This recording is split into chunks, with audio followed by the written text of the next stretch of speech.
স্বাগতম সবাইকে। আশা করি সবাই ভালো আছেন।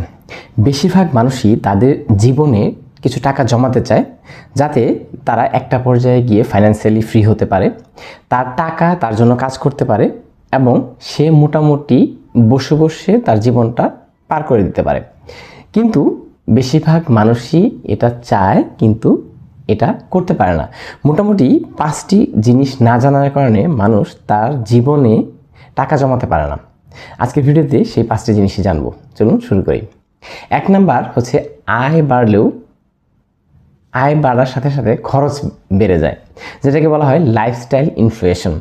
আপনি খেয়াল করলে দেখবেন যে একজন যখন নতুন জবে ঢুকে তার স্যালারি খুব কম থাকে, সে তখন চিন্তা করে আমার স্যালারিটা কম, যখন স্যালারিটা বাড়বে তখন আমি টাকা জমাবো। কিন্তু যখন একটা সময় গিয়ে তার স্যালারিটা বাড়ে, তখন তার খরচও বেড়ে যায়। সে দেখা গেলো নতুন একটা বাসায় শিফট করে, বড় বাসায়, তার একটা দামি ফোন কিনে। এইভাবে যত স্যালারি বাড়তে থাকে, ইনকাম বাড়তে থাকে, তার জীবনের খরচ তত বাড়তে থাকে, কিন্তু তার টাকা জমানোটা কখনো হয়ে ওঠে না।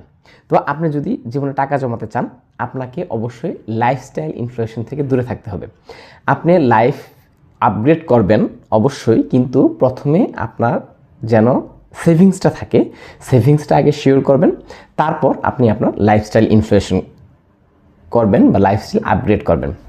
2 নম্বর কারণটা হচ্ছে ফাইন্যান্সিয়াল এডুকেশনের অভাব। আমাদের স্কুল, কলেজ, ভার্সিটিতে কোথাও পার্সোনাল মানি ম্যানেজমেন্টের বিষয়ে কোনো শিক্ষা দেওয়া হয় না। এই কারণে আমরা এই সম্বন্ধে খুব কম ধারণা থাকে, যার কারণে আমরা কিভাবে টাকা জমাতে হয়, কিভাবে আপনার বাজেট করতে হয়, কিভাবে টাকা খরচ করতে হয়, এই জিনিসগুলা আমরা জানি না, এবং কিভাবে সেই বাজেট অনুযায়ী চলে আপনাকে একই সাথে খরচটাও করবেন এবং সাথে সাথে আপনার সেভিংসটাও হবে। এই বিষয়গুলো আমরা খুব কম জানার কারণে, আমরা দেখা গেল জাস্ট না জানার কারণে আমরা অনেক টাকা হারাই। তো আপনি যদি ফাইন্যান্সিয়ালি ফ্রি হতে চান বা আপনি সঞ্চয় করতে চান, তাহলে অবশ্যই আপনাকে ফাইন্যান্সিয়াল এডুকেশন থাকতে হবে। এই কারণে আপনি অনেক ভালো ভালো বই আছে, এগুলো পড়তে পারেন। যেমন আমি যেটা পড়েছি, রিচ ড্যাড পুয়ার ড্যাড পড়েছি, দ্য সাইকোলজি অফ মানি পড়েছি, এবং থিঙ্ক অ্যান্ড গ্রো রিচ। এই বইগুলো যদি আপনি পড়তে পারেন, আপনি অর্থ সম্পর্কে আপনার অনেক ভুল ধারণা ভেঙে যাবে এবং অনেক অনেক কিছু জানতে পারবেন, যেটা আপনাকে ফাইন্যান্সিয়ালি ফ্রি হতে সাহায্য করবে। তো এগুলো পড়া শুরু করে দিতে পারেন। 3 নাম্বার যে কারণটা, সেটা হচ্ছে আগে খরচ পরে সেভিংস। আমরা ম্যাক্সিমাম মানুষই আমরা আগে খরচ করি, তারপর যদি কিছু থাকে সেটা সেভ করি। কিন্তু এটা যদি হয়, তাহলে কখনোই আমরা সেভিংস করতে পারবো না, কারণ নর্মালি আমাদের যে ইনকাম হয়, আমাদের খরচটাও সেই রকমই হয়। তো আমরা যদি ইনকাম হওয়ার পর সেটা আগে খরচ করি এবং যদি চিন্তা করি যে খরচ হওয়ার পর যেটা থাকবে সেটা সেভ করব, আসলে আলটিমেটলি খরচ হওয়ার পর কিছু থাকে না। এই কারণে আপনাকে অবশ্যই আগে সেভ করতে হবে, তারপর যেটা থাকবে সেটা দিয়ে আপনার খরচ মেটাতে হবে। এটা যদি আপনি পারেন, আপনার মান্থলি ইনকামের 20% আপনি আগে সেভ করবেন, তারপরে বাকি 80% দিয়ে আপনি আপনার খরচটা মিট করবেন। 4 নাম্বার যে বিষয়, সেটা হচ্ছে ইনস্ট্যান্ট গ্র্যাটিফিকেশন, তাৎক্ষণিক সুখের লোভ। আমরা ভবিষ্যতের সিকিউরিটির চেয়ে, ভবিষ্যতের ফাইন্যান্সিয়ালি ফ্রি হওয়ার যে আনন্দ বা মজা, এটার চেয়ে বর্তমানে খরচ করাটাকে আমরা বেশি সুখ মনে করি। এই কারণে আমরা দেখা গেল একটা জিনিস কিনে খুব মজা পাই, একটা জায়গায় খরচ করে খুব মজা পাই। কিন্তু আপনি যদি আপনার লক্ষ্যটা ঠিক করেন যে আমি ফাইন্যান্সিয়ালি ফ্রি হব, এবং সেটা যদি নিচের হৃদয়ে ধারণ করেন, তাহলে সেই আপনি ফাইন্যান্সিয়ালি ফ্রি হলে যে মজাটা পাবেন, সেটা যদি আপনি আজকে অনুভব করতে পারেন, তাহলেই কেবলমাত্র আপনি ইনস্ট্যান্ট গ্র্যাটিফিকেশন থেকে বের হতে পারবেন। তো আপনাকে অবশ্যই ভবিষ্যতের মজাটা আপনাকে বুঝতে হবে, তাহলে আপনি এই ইনস্ট্যান্ট গ্র্যাটিফিকেশন থেকে বের হতে পারবেন। এবং ইনস্ট্যান্ট গ্র্যাটিফিকেশন যদি আপনার ভিতরে থাকে, আপনি কখনো টাকা জমিয়ে ফাইন্যান্সিয়ালি ফ্রি হতে পারবেন না। 5 নাম্বার যেটা হচ্ছে, সেটা হচ্ছে পরিষ্কার লক্ষ্য না থাকা।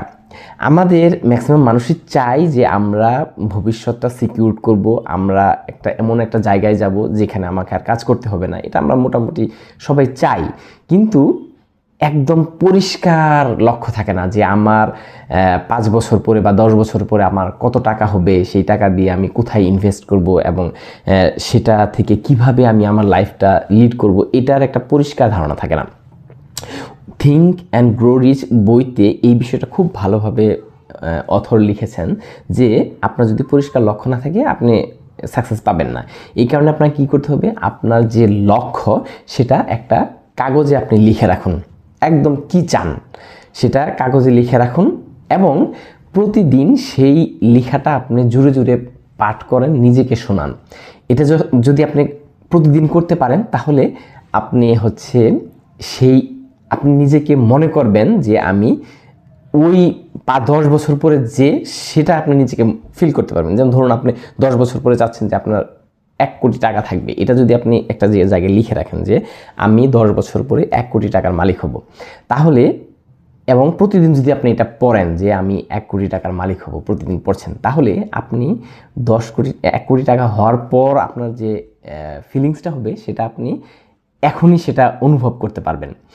আর যখন আপনি এটা অনুভব করতে পারবেন আপনার সাবকনসিয়াস মাইন্ডে এটা সেট হয়ে যাবে যে আমি 1 কোটি টাকার মালিক হতে হবে আমাকে, এবং সেই সাবকনসিয়াস মাইন্ডই আপনাকে এমন ওয়ে বের করে দিবে যেটার কারণে আপনি যেটা প্রয়োগ করেই জাস্ট আপনি 1 কোটি টাকার মালিক 10 বছর পরে হতে পারবেন। জাস্ট আপনাকে সেটা নিজেকে ফিল করাতে হবে এবং আপনার সাবকনসিয়াস মাইন্ড আপনাকে যেইটা করতে পুশ করবে সেটা আপনাকে বুঝে শুনে করতে হবে, তাহলেই এই জার্নিটা খুব ইজি হয়ে যাবে।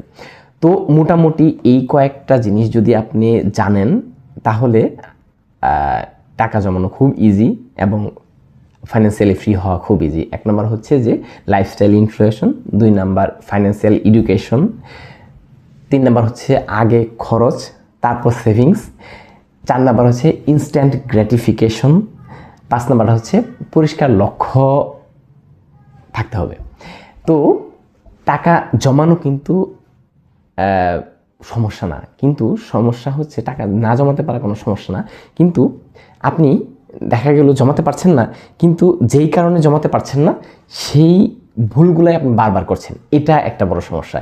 এই কারণে আপনি এই যে আমি যে মোটামুটি 5টা জিনিস বললাম, এই 5টা জিনিস একটু খেয়াল রাখবেন এবং এই ভুলগুলো করবেন না, তাহলে আশা করা যায় আপনি অবশ্যই লাইফে একটা টাইমে গিয়ে ফাইন্যান্সিয়ালি ফ্রি হয়ে যেতে পারবেন। ধন্যবাদ সবাইকে, সবাই ভালো থাকবেন, সুস্থ থাকবেন, আল্লাহ হাফেজ।